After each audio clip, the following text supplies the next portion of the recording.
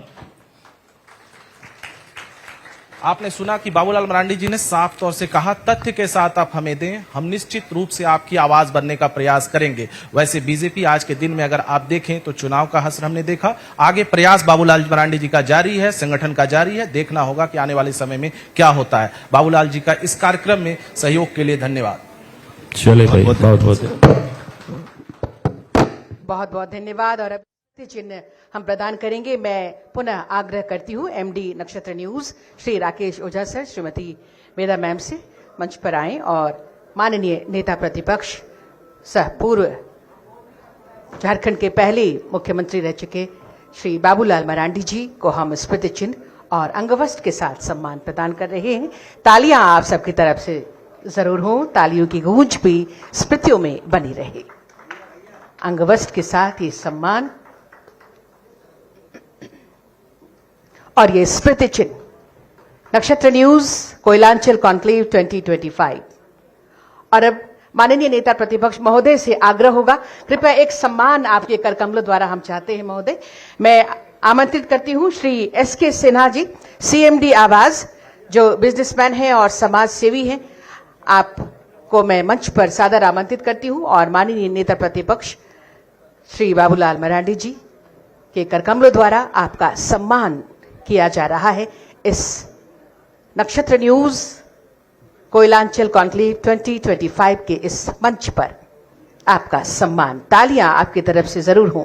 Shri SK Sinha sir, CMD Awaaz, businessman और समाज सेवी के रूप में आपकी पहचान हम सबके बीच, और इस मंच पर आपका सम्मान श्री बाबूलाल मरांडी जी माननीय नेता प्रतिपक्ष महोदय के कर कमलों द्वारा किया जा रहा है।